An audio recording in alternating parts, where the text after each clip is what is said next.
తెలివితేటల గురించి నేర్చుకున్నాం. అయితే తెలివి అనగానే చాణక్యుడితో పోలుస్తారు. చాలా సందర్భాల్లో చూశాను చాణక్యుడు చాలా తెలివైన వాడు అని చెప్పేసి అంటారు. అసలు ఎందుకు చాణక్యుడికి అంత నేమ్ ఎలా వచ్చింది, ఏంటి అసలు? చాణక్యుడు అన్నది ఒక ప్రపంచంలోనే ఒక విశిష్టమైన వ్యక్తి అండి చాణక్యుడు. ఓకే. అయితే ఈ చాణక్యుడి స్టోరీ ఏంటంటే రకరకాలుగా, అంటే హిస్టరీలో ఒక్కొక్కళ్ళు ఒక్కొక్క రకంగా చెప్పారు ఆయన గురించి. బట్ నాకు తెలిసిన స్టోరీ నేను మీతో షేర్ చేసుకుంటాను. చాణక్యుడు ఒక బ్రాహ్మణ కుమారుడు, అంటే బ్రాహ్మణ కుటుంబంలో జన్మించిన మామూలు నిరుపేద వ్యక్తి. అయితే అతను తక్షశిల అనే యూనివర్సిటీలో అర్థశాస్త్రాన్ని చదువుతాడు. చదివి అదే యూనివర్సిటీలో అర్థశాస్త్రాన్ని బోధిస్తాడు.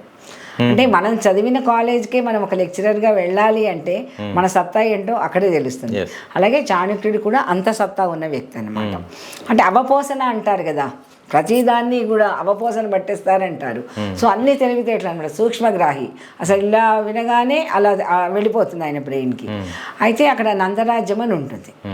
సో ఆ నందుడు ఏం చేస్తాడంటే అక్రమంగా మౌర్య రాజ్యాన్ని ఆక్రమించి తను పరిపాలిస్తూ ఉంటాడు. తర్వాత విపరీతమైన అహంకారం అనమాట ఆ రాజుకి, అంటే నా అంతటి వాడు లేడు అని చెప్పేసి. సో తనకి చాణక్యుడికి ఏంటంటే మన భారతదేశం మీద అప్పటికే అలెగ్జాండర్ దండయాత్ర చేస్తున్నారు. సో అన్ని చిన్న చిన్న రాజ్యాలన్నింటినీ కొల్లగొట్టేస్తున్నాడు. సో మన భారతదేశాన్ని విడగొట్టేస్తున్నారు. సో చాణక్యుడికి ఏంటంటే దేశభక్తి చాలా ఎక్కువ. సో మన భారతదేశం యునైటెడ్గా ఉండాలి అని చెప్పేసి ఒక తాపత్రయంతో ఈ నందరాజ్యానికి వెళ్తాడు. వెళ్ళి నేను మీకు ఒక మంత్రిగా ఉంటాను మీ ఆస్థానంలో, మనం మన భారతదేశాన్ని ముక్కలు చేయకూడదు, మన భారతదేశాన్ని కాపాడుకోవాలి, నేను మీకు సలహాదారుగా ఉంటాను అని చెప్పేసి చెప్తాడనమాట.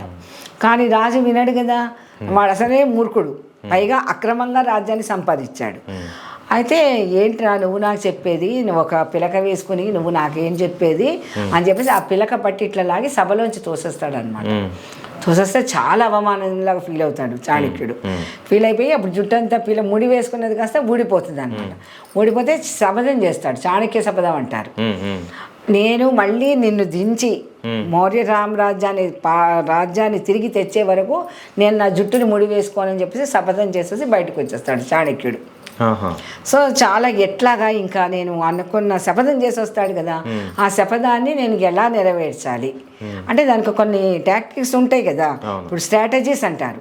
సో చాణక్యుడు స్ట్రాటజీస్లో చాలా చాలా చాలా ఎక్స్పర్ట్ అనమాట.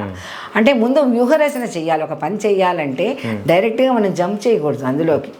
ఇప్పుడు ఆ రాజుని చంపేయడం కాదు కదా, ఆ రాజు దగ్గర ఎవరు ఉన్నారు, ఎలాంటి వాళ్ళు ఉన్నారు, అతనికి శత్రువులు ఎవరు, మిత్రువులు ఎవరు, తన మిత్రువులని తనకి శత్రువులుగా ఎలా చెయ్యాలి. సో ఇవన్నీ చాణక్యుడు ఒక స్ట్రాటజీగా రూపొందించి సామధాన భేద దండోపాయాలు అంటారు, మీరు విన్నారో లేదో, సామధాన భేద దండోపాయాలు వాడాలన్నమాట. సో దానికి చాణక్యుడు చాలా చాలా చాలా ప్రతీతి. అంటే ఒక పనిని ఫస్ట్ ఏదైనా ఒక పని కావాలంటే మనం ఏం చేయాలి, ముందు సౌమ్యంగా చర్చలతో సాగించాలి. సో ఫస్ట్ చాణక్యుడు అదే చేశాడు. నందరాజ్యానికి వెళ్ళి నేను నీకు సలహాదారిగా ఉంటాను అని చెప్పేసి మంచి మాటలతో చెప్పాడు. కానీ ఆ రాజుగారు వినలేదు. సో నెక్స్ట్ ఏం చేయాలి, దానం అంటే ఎవరికైనా ఏదైనా గిఫ్ట్ ఇచ్చి వాళ్ళని మనలోకి తెచ్చుకొని అతని మీద మనము ఇది చేయాలి. నెక్స్ట్ స్ట్రాటజీ అది. సో దానం అది కూడా ఉపయోగపడలేదు అనుకోండి, భేదాభిప్రాయాలు సృష్టించాలి రాజ్యంలో. అన్నిటికన్నా ఈజీ అయినది ఇదే. ఇప్పుడు మనం ప్రస్తుత రాజకీయాల్లో ఇళ్లల్లో కూడా రాజకీయాలు వచ్చేసాయి. సో భేదాభిప్రాయాలు సృష్టించామనుకోండి, విభజన చాలా సులువైపోతుంది కదా. వాడి మీద వీడికి చెప్పించడము, వాడిని శత్రువు అనడము, లేకపోతే వాడి గురించి థర్డ్ పర్సన్ ద్వారా నీ గురించి వాళ్ళు ఇలా మాట్లాడుకుంటున్నారని చెప్పడము. సో ఈ విభజన అన్నది కుటిల నీతి అంటారు. అంటే రాజకీయాల్లో ఇది ఖచ్చితంగా ఉండాల్సిందే, లేకపోతే మనం నెగ్గలేమన్నమాట. సో అలాగా ఆ సామ్రాజ్యాన్ని, నందరాజ్యాన్ని తను ముక్కలు ముక్కలుగా చేసేసి తన వాళ్ళు అనుకున్న వాళ్ళని వాళ్ళలాగా అక్కడ పెట్టేసి, అలాగే వాళ్ళ యొక్క ఏమేమి జరుగుతున్నాయి ఇన్ఫర్మేషన్స్ అన్నీ చేసి మొత్తానికి తను అనుకున్నది తను సాధిస్తాడనమాట. సో నెక్స్ట్ చంద్రగుప్తుడిని రాజ్యాధికారిగా చెయ్యాలని అనుకుంటాడు. ఆ చంద్రగుప్తుడు ఎవరంటే, ఇతను ఎవరైతే అక్రమంగా రాజ్యాన్ని సంపాదించాడో వాళ్ళ తండ్రి సూర్యగుప్తుడి కొడుకు చంద్రగుప్తుడు అనమాట. సో ఈ నందరాజు ఏం చేస్తాడంటే సూర్యగుప్తుడిని చంపేసి వాళ్ళ భార్యని కొడుకుని వీధుల్లోకి గెంటేస్తాడు. గెంటేస్తే చాణక్యుడు అప్పుడు చంద్రగుప్తుడిని చూస్తాడనమాట.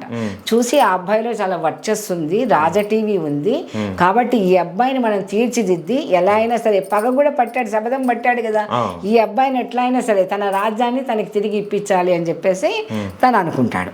అనుకుంటే వాళ్ళ అమ్మ అంటుంది, నాయన నేను ఆల్రెడీ నా భర్తని కోల్పోయాను, నా కొడుకుని కోల్పోవడానికి నేను ఇష్టపడట్లేదు అని చెప్తుంది. లేదు లేదు మీరు అలా అనద్దు, మీ రాజ్యాన్ని మీకు తిరిగి ఇప్పిస్తాను, నన్ను నమ్మండి అని చెప్పేసి ఆ తల్లిని ఒప్పించి మొత్తానికి ఈ అబ్బాయికి సకల సారంగ విద్యలు నేర్పిస్తాడు చంద్రగుప్తుడికి అనమాట. నేర్పిస్తే ఆ రాజుకి తెలుస్తుంది ఈ తల్లి ఇంకా బ్రతికే ఉంది అని చెప్పేసి, సో ఆ తల్లిని కూడా చంపించేస్తారు, చంద్రగుప్తుడి తల్లిని కూడా. చంద్రగుప్తుడి తల్లిని కూడా చంపించేస్తాడు. మొత్తానికి మన చాణక్యుడి సామధాన భేద దండోపాయాలన్నీ చంద్రగుప్తుడికి నేర్పించి ఆ రాజుని చంపించేసి మన చంద్రగుప్తుడిని మౌర్య సామ్రాజ్యానికి అధికారం చేస్తాడనమాట. సో ఇది చాణక్య నీతి అంటే. తను ఎంతో అర్థశాస్త్రాన్ని రాశాడు. కౌటిల్యుడు అని కూడా చాణక్యుడికి పేరుంది, విష్ణుగుప్తుడు అని కూడా చాణక్యుడిని పిలుస్తారు. సో ఏంటంటే ఒక వ్యూహాన్ని ఎలా ఛేదించాలి అన్నది మనం చాణక్యుడి దగ్గర నేర్చుకోవాలన్నమాట. అంటే డైరెక్ట్గా ఎవరితోనూ మనం యుద్ధం చేయకూడదు. ముందు వాళ్ళ బలహీనతలు ఏంటి, వాళ్ళ బలాలు ఏంటి, వాళ్ళకి ఏం చేస్తే మనకి లొంగుతారు, మాట ద్వారా వింటారా, లేకపోతే ఏదైనా గిఫ్ట్ ఇస్తే లొంగుతారా, మనం కూడా ఇవన్నీ ప్రయోగిస్తాం కదా, ఇళ్లలో కూడా జరుగుతాయి కదా ఏదో ఒక సందర్భంలో. అందుకే ప్రతి మనిషికి కూడా ఒక పని కావాలి అంటే సామధాన భేద దండోపాయం. పిల్లలకి కూడా ఇదే వర్తిస్తుంది, పెద్దవాళ్ళకు కూడా ఇదే వర్తిస్తుంది, ఆఫీసులో కూడా ఇదే వర్తిస్తుంది, అందుకే రాజకీయాల్లో కూడా ఇదే వర్తిస్తుంది. కానీ అందుకే ఈ రోజు కూడా ఎప్పటి చాణక్యుడు అండి, 1880 BC కాలం నాటి అతను. కానీ ఇప్పటికీ కూడా తన మేనేజ్మెంట్ సూత్రాలు కానీ లేకపోతే మన ఆర్థిక విషయాల్లో కానీ అతను చెప్పినవే ఈ రోజు కూడా మనం పాటిస్తున్నామంటే వాటి యొక్క ఇంపాక్ట్ ఏంటో మనం అర్థమవుతుంది. సో అందుకని చాణక్యుడు గొప్ప రాజనీతిజ్ఞుడు.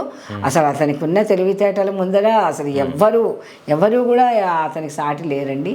ఈ రోజు కూడా చాణక్య తెలివితేటలు, చాణక్య శపథం చేశాడు వాడు అని మనం ఒక ఇదిగా చెప్తాము. అలాగే చాణక్యుడు నీతి శాస్త్రం కూడా రాశాడు. అంటే ఒక అమ్మాయి ఎలా ఉండాలి, ఒక అబ్బాయి ఎలా ఉండాలి, ఒక విద్యార్థి ఎలా ఉండాలి, ఒక భర్త ఎలా ఉండాలి, ఒక భార్య ఎలా ఉండాలి, అంటే హ్యూమన్ రిలేషన్స్ అన్నిటి మీద కూడా చాణక్యుడు నీతి శాస్త్రం రాశాడు. సో నిజంగా మనం అలాంటి పుస్తకాలు చదువుకుంటే మన జీవితంలో చాలా మంచి స్థాయికి ఎదుగుతాం అనమాట. ఎందుకంటే మనకు అన్నీ అతను కాచి వడబోసి తన అనుభవం ద్వారా చెప్పాడు, తన పుస్తకం ద్వారా ఏది చెప్పలేదు. తన రెఫరెన్స్ తీసుకొని కూడా చాలా పుస్తకాలు రాయడం జరిగిందని చెప్పారు. చాలా మంది అవును చాలా ఇప్పటికి కూడా అందరూ అదే రెఫరెన్స్ తీసుకుంటారు.